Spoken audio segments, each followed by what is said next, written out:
আসসালামু আলাইকুম। কয়দিন ধরে বাংলাদেশে কিছু মানুষের উদয় হয়েছে, তো এর মধ্যে কয়টা 12 ভাতারি আছে। হ্যাঁ, এই 12 ভাতারিগুলা মায়া মানুষের নিয়ে কথা বলবো না বলে তারপরে না বলেও পারি না, বলতে গেলে আবার ভাই মুখ টুক ঠিক থাকে না, তখন আপনারাই বলেন ভাই আপনারা এইগুলোতে মানায় নেওয়ান। এই 12 ভাতারিদের আমি কি নামে ডাকবো আমারে বলেন? এই যে হুমায়ুন আহমেদের নাতিটা, এই সরি বউটা, এই যে শাওন, তারপর ওদিকে ওই যে 13 গরুর মালিক সুমনের এক রাতের খাট যোদ্ধা, তারপরে আরেক মহিলারে আমি চিনি না। মহিলাটা মানে ভয়ঙ্কর একটা কাজ করেছে। সে জুলাই ঘৃণা স্তম্ভ নাম দিয়া 4-5টা লোক নিয়ে সে সেখানে জুতা পেটা করেছে। ভাই 2 বছর হয় নাই, ওর সাহস হয় কেমনে? আরে ভাই, জুলাই আন্দোলন, জুলাই বিপ্লব, এটা আমার গর্ব। আমি ইলিয়াস হুসাইন এই জুলাই আন্দোলনের একজন পার্টিসিপেটর। আমি যেইভাবেই হোক আমি এটা সমর্থক। হাসনাত একজন সমর্থক, নাহিদ একজন মানে যোদ্ধা, ওরা তো সরাসরি মাঠে যুদ্ধ করেছে। ভাই আমাদের মতো এরকম 2জন 4জন 5জন মানুষ খারাপ হয়ে যেতে পারি, করাপ্টেড হয়ে যেতে পারি, দুর্নীতি করতে পারি। জুলাই আন্দোলন একদম মানে কি বলবো, একদম পিওর পবিত্র। এইটারে ঢালাও ভাবে আপনি যা মনে চায় তাই বলবেন, এটা যারা বলতে দিচ্ছেন তাদেরকেও বলি ভাই, এই জুলাইয়ের কারণে আজকে চেয়ারে বসছেন। এই জুলাইয়ের কারণে বাংলাদেশে আজকে সিনা টান করে তারপরে পুলিশের পাহারা নিয়ে রাস্তাঘাটে চলতে পারেন, পতাকা টানায় তারপরে এলাকায় যান। এটারে একটু সম্মান করেন। এরা যা মনে চায় তাই করবে, যা মনে চায় তাই করতে দিবেন না, এদেরকে করতে দেয়া যাইতো। এই যে আজকে যে মহিলাটা, এই যে সুমনের যে বান্ধবীটা, খাট যোদ্ধাটা, এই মহিলা আওয়ামী লীগ করতো 2023 সাল পর্যন্ত। তার হাসিনার জন্মদিনের ইটি করে আসছে সে, তো আওয়ামী লীগের মাল এগুলি। আওয়ামী লীগের নেতাটাতে এদের মনোরঞ্জন করত। তো এই মনোরঞ্জন করা মাগিগুলা যখন কিনা আপনার আইসা এখন নীতি কথা বলে, বাবা রে বাবা, মেহের আফরোজ শাওনের নিয়া ওই যে রাকসুর আপনার জিএস আম্মার একটা কথা বলছে, সেইটারে বলে টোকাই ও 2 লাখ টাকা কই পায়। হ্যাঁ, ও ঘোষণা দিয়েছে না 2 লাখের, কই যায় ও টোকায়? ও টিউশনি করলেও বাংলাদেশে 2 লাখ টাকা কামাচ্ছে। ওর বাপ মা কি মানে ফকিন্নি নাকি? তোর খাট কাঁপানো টাকা, তোরটার হিসাব দে, তুই ওর হিসাব নিতে গেছিস কেন? তুই খাট কাঁপায়, তারপর তোর ইনকামের উৎসটা কি? তুই খাট কাঁপায় তারপরে তুই এত মানে গর্জিয়াস লাক্সারিয়াস তুই জীবনযাপন করিস? তুই কই থেকে কামাইছিস? কয়টা কেসি করছিস? তুই শুরুই তো করিস না এখনো। কয় টাকার মালিক হয়ে গেছিস? ও যায় আম্মারের টাকার হিসাব নেয়। এখন ওদের একটা টার্গেট আছে ভাই, ওরা যে এমনিতে এগুলো করে তা না। একটারে দেখছেন না, নানারে বিয়ে করছে। কেন বিয়ে করছে? ওই যে হুমায়ুন আহমেদের নুহাস পল্লী টল্লি হাবিজাবি আছে, ভালোবাসা যে বিয়ে করছে। ভালোবাসা যদি বিয়ে করতো ঠিক আছে, তার যার যেমন পছন্দ হয়েছে ওকে করলো। আগে এখানে সেই ওর এই হুমায়ুন আহমেদকে মেরে হত্যা করে রেখে গিয়েছে, ও খুনি। এই যে এখানে বেলভি হসপিটালে তার চিকিৎসার আগের রাতে সে মদ খেয়েছে। হ্যাঁ, লোকটারে হসপিটালে পর্যন্ত নিয়ে জানে, মাতাল হয়ে পড়েছিল বন্ধু টন্ধু নিয়ে। এই হলো সে, টাকা পয়সার জন্য শুধুমাত্র এই লোকটা করছে। তো এই যে এক রুচির দুর্ভিক্ষ, এই রুচির দুর্ভিক্ষর হওয়া এই যে এইসব মহিলাদের কাছ থেকে এখন দেশপ্রেম জুলাই নিয়ে কথাবার্তা শুনতে হয়। ওরা কোথায় ছিল আজকে? এই মহিলা সহ যেই কয়টা, আনিস আলমগীর, আব্দুল নূর তুষার, জয় মামুন, মঞ্জুর আলম পান্না, তারপরে গোলাম ময়লা রনিরে তাও ছাড় দেওয়া যাবে, তো তাও হাসিনার বিরুদ্ধে বলতো 2-4টা। তা এরকম আরো অনেকগুলো আছে যারা এখন নতুন করে, এই যে ফজা পাগলা, এরকম নতুন করে কিছু লোক গজিয়েছে, যারা কিনা এখন মানে সব জায়গাতে তারা ন্যায় বিচার চায়। মনে হয় যেন বাংলাদেশ এখন মক্কা শরীফ হয়ে গেছে, এখানে কোনো পাপ টাপ কোনো কিছু হবে না, সব কিছু একসাথে ভালো চায়। আরে ভাই, সমালোচনা আমরা করব, আমরা সমালোচনা করে দেখিয়ে এসেছি আমরা বিক্রি হই না। অতএব সমালোচনা এখনো তারেক রহমানের সমালোচনা করলে আমরা করব, তোরা করবি কেন? তোরা কে? তোরা এই 15 বছর কি করেছে? একটাই দেখা, এই দেশে গুম হয়েছে, খুন হয়েছে। এই 2টা বছর আগে জুলাই আন্দোলনে বহু আওয়ামী লীগের লোকজনকে দেখেছি, তারা আওয়ামী লীগের বিরুদ্ধে এইখানে মিছিল করেছে, এইখানেও দেখেছি। তোরা কি করেছিস? একটা অক্ষর লিখেছিস? তোদের ফেসবুকে তখনও পর্যন্ত এই শেখ হাসিনাকে আরো হত্যা করার জন্য উদ্বুদ্ধ করা পোস্ট আমরা দেখেছি। 2025 সালের মাঝামাঝিতে, আমার ঠিক মনে নাই ওই কথাগুলো, এখন আমার খুব মনে হয়, কেউ একজন আমাকে ফোন করে জানাইছিল যে একটা পত্রিকার সম্পাদক এই আনিস আলমগীর, আব্দুল নূর তুষার, তারপরে মঞ্জুর আলম পান্না, এরপরে আরো অনেক কজনের নাম বলেছিল, তাদেরকে এই মাসুদ কামাল, এদেরকে একটা পত্রিকার সম্পাদক কোনো একটা রেস্টুরেন্টে তাদের নিয়ে তারা এই গেট টুগেদার করেছে। সেখানে তাদেরকে টাকা বান্ডেল দেওয়া হয়েছে, যেই টাকা এসে হলো আওয়ামী লীগের কাছ থেকে। উদ্দেশ্য কি? উদ্দেশ্য হলো এদেরকে সেখানে রোকেয়া প্রাচী ছিল, এই একসাথ করে তারপরে এই নতুন করে আওয়ামী লীগের তো এখন কথা বলার কেউ নেই, আওয়ামী লীগের তো সব শেষ। এই নতুন করে একটু আলোচনায় রাখার জন্য আওয়ামী লীগকে যতটুকু বাঁচানো যায়, আওয়ামী লীগের লোকজন তো আর একজনও নাই যারা এটা নিয়ে বলবে, সো এদেরকে দিয়ে এই কথাগুলো বলানো। আপনার মনে করার কোনো কারণ নাই সুমনের এই খাট যোদ্ধার, এই যে হুমায়ুন আহমেদের নাতনি, এগুলো খামোখা দেশপ্রেম, হাসিনা প্রেম, আওয়ামী লীগ প্রেমের কারণে তারা এগুলো করে। টাকার জন্য শাওন কি করতে পারে ওটা তো হুমায়ুন আহমেদের বিয়ে করে আমাদের দেখিয়ে দিয়েছে। ওর বাপের প্রচুর টাকা, কিন্তু এরপরে এই মহিলাই টাকার লোভ সামনে। তোর জীবনটাই তো সারখার। তোর একবার জয় মামুন খায়, একবার ওই খায়, একবার সে খায়, খাইতে খাইতে তোর অবস্থা শেষ করেছে। এখন তার কেউ খায়ও না, এখন সুগার মাম্মি হইতে হবে, তোর টাকা দিয়া পোলা পান্ডে ওইখানে উৎপাত করাইতে হবে। এছাড়া তোরা তো কেউ খাবে না, তোর ঝুলে গেছে সবকিছু, তোরে খাবে ডাকেরা। এই কথা দেখছেন, এখন এদের নিয়ে ভাই কথা বলতে গেলে কিন্তু বাজে কথা চলে আসে। আপনারা বলবেন তখন আবার যে আমি খারাপ। এরা আপনি বলবেন কি বলেন? এদের নিয়ে কথা বলতে গেলে আপনি এর চেয়ে সুন্দর করে আর কি বলবেন? মাগির যে ক্যারকেরানি উঠছে কয়টা দিন ধরে, ওই সারাটা দিন জুলান তোরে এই এত নীতিবান, এত নীতি কথা, এত কিছু কই গেছিল? ছোট্ট একটা বাচ্চারে হেলিকপ্টার থেকে গুলি করে মেরে ফেলেছে। কোথায় ছিলি তুই সেদিন? জুলাই নিয়ে একটা কথাও বলতে পারিস নাই? কেউ বলে নাই। তারা আজকে নীতি কথা বলে, তারা এইটা চায়, ওইটা চায়, এরকম চায়, ওরকম চায়। তুই ক্যারের বেটা। বিএনপি সরকার, আমি সে 7 বছর আগে বলে এসেছি, বিএনপি আওয়ামী লীগের মতো এরকম ক্ষমতায় আসলে আবার লুটপাট করবে। এখনো করে, তাই করে।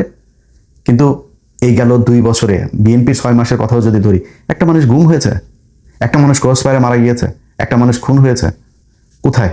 মানে এই রাজনৈতিক কারণে কোথায়, কোন জায়গায় এরকম সেই আগের মতো সেই অবস্থা? মানুষ কথা বলতে পারে যা মনে চায়, আওয়ামী লীগের মানে পক্ষেও কথা বলে, তারপর তারেক রহমান সে আনিস আলমগীরের ফোন করে। এটাই পরিবর্তন হাসিনার সাথে বর্তমান বাংলাদেশের। অতএব আপনারা এখন মনে করেন যে এই মানুষগুলি তারা এই যে আগে মানে এখন নতুন করে তারা চায়, এইটা চায়, ওইটা চায়, এগুলো এমনি এমনি চায় না। এটা বিশাল অঙ্কের টাকার বিনিময়ে তারা এই কাজগুলো করছে। আমি আপনাদেরকে ছোট্ট একটা প্রমাণ দেই। এই বাহিনীর সাথে কিন্তু এই যে এই আমতারেক আছে, হ্যাঁ, তো এরা যে এমনি এমনিতেই পরিবর্তন হয় নাই ভাই। একটা জিনিস বলি, 15ই আগস্টে শেখ মুজিবের মতো একটা লোক, মানে শেখ মুজিবের তো এই দেশের মানুষ ধরেন ও জন্মগত বাটপার, ও তো জাউরা, এমনিতে তো জাউরা। তো অনন্য কুমারের জাউরা একটা মানে অবৈধ শয়তান। তো ওকেও কিন্তু জাউরা, জন্মগত ভাবেই জাউরা। মাস্তানি, মারামারি, এগুলো লম্বা বিশাল দেহটেও ছিল তো, মারামারি টারামারি এগুলো যার মধ্যে মানুষ ভয় পাইতো একটু। এই আওয়ামী লীগটাও সে দল করছে এই যে মাওলানা ভাসানীর কাছ থেকে জোর করে। তো এই জাউরাটা যেদিন মারা যায়, আন্ডা বাচ্চা বুচ্চা সব বিচিতে টিপা মনে করেন ডালিম ভাইরা মারলো। এই যে মারলো, মরার পরে আওয়ামী লীগের লোকগুলি মিষ্টি কিনা নেতৃত্ব দিয়েছে, মিষ্টি কিনা জনগণের নিয়ে রাস্তায় নামছে। আওয়ামী লীগের লোক, তাদের এই যে মতিয়া চৌধুরী, তারপরে এই যে হাসানুল হক, ইনু মিনু যা আছে, এরাও ছিল না ট্যাঙ্কের উপরে দাঁড়ায় না, তারা মানুষকে রাস্তায় নিয়ে এসেছে, মিষ্টি বিতরণ করে খেয়েছে। তারা সেদিন মন্ত্রিসভার শপথ পড়েছে। এই সেই আওয়ামী লীগ। আরে ভাই, হাসিনারে তো মারেও নাই, হাসিনা পলায়া চলে গেছে, বাদ যেতে তারা বাধ্য করছে, সেটা লাথি দিয়ে বার করে দিয়েছে। আপনাদের এত পীড়িত হয়ে গেল, আপনারা এত মানুষ লেগে গেলেন, প্রায় 10-15 জন এই যে একসাথে লেগে গেলেন। আপনাদের যে বহু মুজিব প্রেমিক লোক ছিল, একটা মানুষ নামলো না, আর আপনারা আজকে এত ভয়াবহ পরিস্থিতির ভিতরে নেমে গেলেন। এত সোজা হুদাই মোটেই না। তারা টাকা পয়সা নিয়ে তারপর এগুলো করছে। এটা প্রমাণটা আপনারা এই আমতারেককে দিয়ে দেখায়। আমতারেকের এই যে 32 নাম্বার, এই যে শেখ মুজিব, বিশাল প্রেমের বক্তব্য তার। আমি অবাক হয়ে গেলাম। আরে 32 নাম্বার ভাঙার আগের রাতে আমার কাছ থেকে টাকা নিল, কত 100 কয় ডলার যেন পাঠাইলাম। ওই ভাই রাতের বেলা অনেক পোলাপান আছে, প্রায় 150 পোলাপান নিয়ে আসে, ভাই খাওয়ার তো কিছু নাই, টাকা পাঠালাম, সাথে সাথে বিকাশ করলো তারে টাকা। আচ্ছা, এই টাকা পাঠানোর পরে আপনার সে ওইখানে ভিডিও টিডিও করলো, সে ভিডিও টিডিও আমার পাঠাইছিল কিন্তু, হ্যাঁ, যে বিশাল আকারে আনন্দ ফুর্তি করছে। আরে সেই আমতারেক বলে যে 32 নাম্বার ভাঙার এটার নাকি বিচার চায়, এটা সরকারের সংরক্ষণ করা উচিত, এটার বিরুদ্ধে কারা কারা কাজ করেছে সবার বিচার চায়। ওর বক্তব্যটা শুনেন, ও যে ওইখানে ছিল আগে সেইটা দেখেন।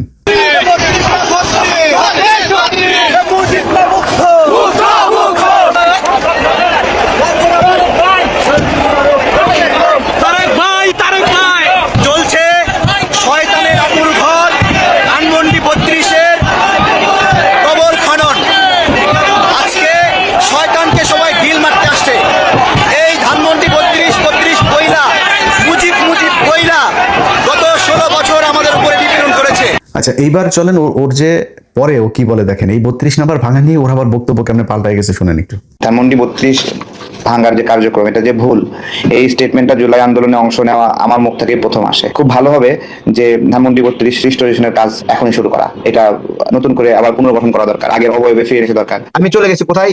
ধানমন্ডি 32 চলে গেছে, আন্দোলনকারীদের সঙ্গে চলে গেছে, যে সেখানে আমিও দুটো বাড়ি দিয়েছি। এই যে আমি দিয়েছি, আমি মনে করি আমি এটা সঠিক কাজ করি না। এটা মুক্তিযুদ্ধের একটা স্মৃতি স্মারক ছিল, এবং এই জায়গা থেকে আমার খারাপ লেগেছে। আমি বলেছি এটা ভালো হয়নি, খারাপ হয়েছে, খুব পাপের কাজ করেছি। এই একইভাবে শেখ মুজিবের বিরুদ্ধে তার বিশাল জ্বালাময়ী ভাষণ আছে, ওইটা শোনেন আগে। বাংলাদেশের মাটি থেকে শেখ মুজিবের শিকড় উত্তোলন করতে হবে, শেখ হাসিনার শিকড় উপড়ে ফেলতে হবে, উপড়ে ফেলতে হবে। কারণ এরা মানে এই পরিবার মানি ফ্যাসিজম, এই পরিবার মানি স্বৈরতন্ত্র, একবার রক্তে রক্তে মিশে আছে এদের স্বৈরতন্ত্র।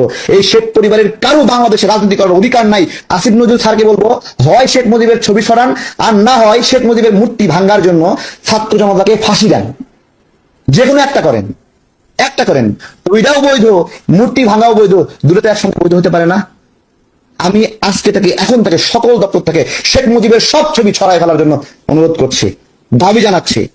এবং এমন হতে পারে আমরা গিয়ে গিয়ে সব সরাবো, আমরা গিয়ে সরানোর আগে ক্যামেরা লাইভ করে করে আপনাদের ছবিগুলো সরাবো। সরানোর আগে আপনারা প্রস্তুতি নেন। 7 মার্চের আমাদের যে ঘটনা, সেই ঘটনার অবশ্যই মর্যাদা আছে, কিন্তু এই সকল ঘটনা, এই সকল ইতিহাস নষ্ট করার জন্য আমরা দায়ী না, শেখ মুজিব নিজে দায়ী। 32,000 মানুষকে হত্যা এবং গণতন্ত্র হত্যার মধ্য দিয়ে তার সব অর্জন বিসর্জন সে নিজে দিয়েছে। I am not the responsible, people not the responsible one. এর জন্য তারা রেসপন্সিবল না, শেখ মুজিব এবং শেখ পরিবারের। আমার একটা কথা, যে শেখ মুজিব রাষ্ট্রের প্রধান, শেখ কামাল কে বলেন? শেখ কামাল কেন সিরাজ শিকদারকে গুলি করলো? উত্তর দিতে পারবে? শেখ মুজিব রাষ্ট্রের প্রধান, শেখ কামাল কেন ব্যাংক ডাকাতি করছিল? শেখ কামালের ব্যাংক ডাকাতি, শেখ কামাল এক নামে পরিচিত ছিল, ব্যাংক ঠেকো ওই সময়। তাহলে এই পরিবারের লিগেসি বাংলাদেশ আবার বহন করবে? আরে হাসিনা আবার যদি ক্ষমতায় আসে, তাহলে আবার একই রকম ভাবে কথা বলবে। সে তো বলতেছে সবাইকে দেখে নেবে, তাহলে আমরা কি সে দেখে নেওয়ার সুযোগ দিব? বাংলাদেশের মাটি থেকে শেখ মুজিবের শিকড় উত্তোলন করতে হবে, শেখ হাসিনার শিকড় উপড়ে ফেলতে হবে, উপড়ে ফেলতে হবে। কারণ এরা মানে এই পরিবার মানি ফ্যাসিজম, এই পরিবার মানি স্বৈরতন্ত্র, একবার রক্তে রক্তে মিশে আছে এদের স্বৈরতন্ত্র। এই শেখ পরিবারের কারো বাংলাদেশে রাজনীতি করার অধিকার নাই। যখন তারা 32,000 নাগরিককে বাংলাদেশে হত্যা করেছে, যখন তারা গণতন্ত্র হত্যার সঙ্গে অভিযুক্ত হয়েছে, যখন 24 আন্দোলনের সময় হাজার হাজার মানুষ মরেছে, তখন তাকে শেখ পরিবারের মানুষ এই দেশের রাজনীতি করার অধিকার হারিয়ে ফেলেছে। এই শেখ মুজিবের পক্ষেই আবার এই আমতারেক বিশাল আকারে ভাষণ দেয়, সেটাও শোনেন। মুজিবুর রহমান যে পরিমাণ জেল জুলুমের শিকার হয়েছেন বাংলাদেশের জন্য, এই দেশের মানুষের জন্য, সেই জায়গায় এইভাবে এই শব্দটা উচ্চারণ করা যায় না, যেটা আমার সহ আলোচক ভাই আলোচনা করেছেন, যে পালিয়ে গিয়েছেন। এভাবে আলোচনা করা যায় না। এই বাংলাদেশে মানুষ আবারও শেখ মুজিবুর রহমান ওনাকে বঙ্গবন্ধু বলেই রাখবে, আবারও এই দেশের মানুষ জয় বাংলা বলবে। বুঝতে পারছেন তো? এবার মানে আসল ঘটনা হইলো গিয়া মানি বিকাশ এসছে, তারপরে সবাই ঠান্ডা হয়ে গিয়েছে। তো ওই যে বললাম না, ওই যে আমার গত বছর একটা লোক বলছিল যে ওরা এই টাকা পয়সা ভাগাভাগি করেছে একজন সম্পাদকের মধ্যস্থতায়। এরা এই যে সময় ইসলাম, এই যে জয় মামুন টামুন যেগুলি আছে, এগুলি সব টাকা পায়, মাল পায় ওইখান থেকে। সময় ইসলাম কয়দিন আগেও ইন্ডিয়াতে গিয়েছে, ইন্ডিয়াতে গিয়ে তারপরে সেখানে তাদের সাথে বৈঠক টৈঠক করে এসছে। সো এই জিনিসগুলোরে থামাইতে হবে। দেখেন, বিএনপির কাছে কোনো কিছু চাওয়ার নাই। বিএনপি এই যে আজকে দেখেন স্বরাষ্ট্রমন্ত্রী বলেছেন গতকালকে যে আওয়ামী লীগের রাজনীতি বাংলাদেশে আর হবে না। ভাই এটাই তো চাই আপনাদের কাছে।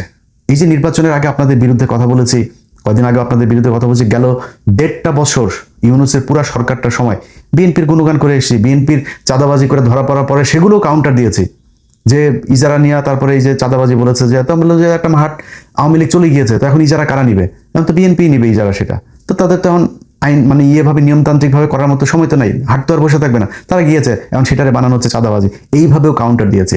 ওই যে মিটফোর্ডের এখানে একটা ছেলের মাথায় পাথর দিয়ে মারলো, সেটারও ভাই কাউন্টার দিয়েছে। মানে বিএনপিরে বাঁচায় রাখার জন্য, নির্বাচনে ভালো করার জন্য যা করার তারা করেছে। তারা দিয়ে হুট করে এসে আওয়ামী লীগের পক্ষে কথা বলে। এখন এরপর বিএনপির বিরুদ্ধে কথা বলবে। আমি তো মাথা বিক্রি করিনি আপনার কাছে। সো আমি তো মানে ফ্লেক্সিবল, আপনি উল্টাপাল্টা করবেন, আমি আপনার পক্ষে থাকবো, কোনো প্রশ্নই আসে না। ইভেন এখনো বলি, এখন আবার আপনাদের পক্ষে বলি না, এখনো বলে রাখি, আওয়ামী লীগের পক্ষে যেদিন আবার যাবেন, ঠিক হাসিনার মতো ওই একই কায়দায় কিন্তু পেছনে লাগা শুরু করব। আপনারা যদি মনে করেন যে হ্যাঁ আমাদের কথায় সমস্যা নাই, আপনার যা মনে চাবে, আমরা যদি কারোর পিছে লাগি না, তার কিন্তু রাজনৈতিক ভবিষ্যৎ অন্ধকার হয়ে যায়। অনেক প্রমাণ আছে বাংলাদেশ। ওই যে গোলাম ময়লার অনি থেকে শুরু করে বহু মানুষ আপনাদের দলের ভিতরে এখন খুব ভালো অবস্থানে আছে, তারাও কিন্তু সোশ্যাল মিডিয়াতে আসিফ নজরুলের অবস্থা দেখেন, পোস্ট করতে পারে না। ইরানের পক্ষে পোস্ট করে সে, তাও পাবলিক তারা গালাগালি করে। এই অবস্থায় পৌঁছে যায়। সো সাবধান। হ্যাঁ, আমরা কারোর ধরতে চাই না, বাট ধরলে কিন্তু খুব ভ্যালিড গ্রাউন্ড নিয়ে তারপরে ধরবো। তো আপনারা এখন এই যে বললেন যে আওয়ামী লীগের রাজনীতি হবে না, ভাই এটা যদি নির্বাচনের আগে বলতেন, আপনাদের বিরুদ্ধে একটা লাইনও বলতাম না। এটাই তো চাই। এই যে তারেক রহমান চীন সফর করলো আগে, তারপরে সে বলল যে তিস্তা প্রকল্প যে কোনো মূল্যে হবেই। ভাই আর কি লাগে আপনাদের কাছে? আমি তো তদবির নিয়ে যাইনি আপনাদের কাছে, আমি টেন্ডারবাজিও করতে চাইনি, চাঁদাও নিতে, আপনার মন্ত্রী হইতে চাইনি, উপদেষ্টা হইতে, কিছুই হইতে চাইনি, খালি এইটা চাই। কিন্তু আজকে এই যে জুলাই ঘৃণা স্তম্ভ বানায় তারপরে মহিলার জুতা পেটা করার সাহস পায়, এগুলো এই বুকে রক্তক্ষরণ হয়। এইটা ভাই দেখতে চাই না। আপনারা প্রীতি দেখান, অন্য মানুষের সাথে দেখান, আওয়ামী লীগের মানুষের গোপনে গোপনে যারা আওয়ামী লীগের পলায় আছে এদের সব যা মনে আছে যেমন মন চাই করেন, কিন্তু এরকম চোখের সামনে আইসা তারপরে ওই 71-এর ঢাল বানায় তারপরে জুলাইরে ছোট করে কথা বলবে, এটা আমরা হইতে দিব না। এইটা যদি নাকি চলতে থাকে তাহলে কিন্তু পরিস্থিতি ভয়াবহ হবে। কারণ হইলো আপনি যদি আইনগতভাবে তাদের ব্যবস্থা না হয় তখন মানুষ আইন হাতে তুলে নেয়, এটাই তো স্বাভাবিক, খুব ন্যাচারাল একটা প্রসিডিউর। আপনাকে জিডি করেছে, তদন্ত করবেন, তারা যদি সেখানে লিঙ্ক টিঙ্ক সহ সবকিছু দিয়ে দেওয়া হয়েছে, তো আপনি যদি নাকি এই জিডি অনুযায়ী তাদের বিরুদ্ধে ব্যবস্থা নেন, সেটা তদন্ত করে যদি সত্যতা পান সেটা মামলা হবে, মামলা হলে তারা গ্রেপ্তার হবে, গ্রেপ্তার হওয়ার পরে তারপরে যে শাস্তি সেই শাস্তি তারা পাবে। তো আপনি এটা না করলে তখন মানুষ আইন হাতে তুলে নিবে আস্তে আস্তে। এটাই তো মানে হয় সারা পৃথিবীতে, এটাই হয়েছে। যখন আইনের বিচার ফেইলুর হয় তখন মানুষ আইন হাতে তুলে নেয়। সেই পরিস্থিতিতে আমরা কাউকে যেতে বলি না, সেটাকে আমরা সাপোর্টও করি না, প্রভোগ করি না, পুশ করি না, কিছুই করি না। বাট আপনাদেরকে এই কাজগুলো করতে হবে। এদের আস্ফালন দেখতে খুব খারাপ লাগে। এরা যায় এখন টকশো মকশোতে যায়, তারা জুলাই টুলাই নিয়ে যা মনে হচ্ছে, মানে জুলাই অ্যাজ ইফ যে কিছুই ঘটে নাই সেখানে। হ্যাঁ, জুলাইয়ের কয়েকটা পোলাপানের আপনার দুর্নীতি মুর্নীতির সামনে নিয়ে এসে তারপর আরে বেটা এই জুলাইতে যে মানুষ, এমন মানুষ মারা গিয়েছে, এমন মানুষ চোখ হারিয়েছে, পা হারিয়েছে, হাত হারিয়েছে, তারা আসেও নাই তাদের কোনো সুবিধা নিতে। এমনও পরিবার আছে জানি যে তার পরিবারের ওরা সরকারের কাছ থেকে চিকিৎসার সুবিধাটাও পর্যন্ত নেয় নাই।